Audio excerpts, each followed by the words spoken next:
ఈ సోడాకి వచ్చిన తిప్పలు చూడండి. మా పాపకు కావాలంటే తీసుకుంది, అదేమనేది వాడికి తెలియదు.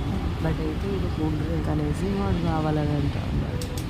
అది కామెడీగా చెప్పేసి వీడియో తీశారనమాట. నేను షేర్ చేస్తా ఉన్నాను. చూడండి వీడియో ఎలా చేస్తాడో. ఇప్పుడు చాలా వచ్చింది చూస్తా చూడండి.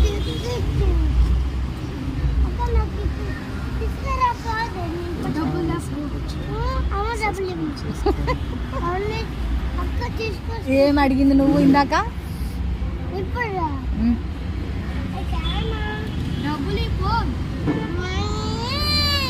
ఏమి అల్ల లేవు డాడీ ఇలా నాకు.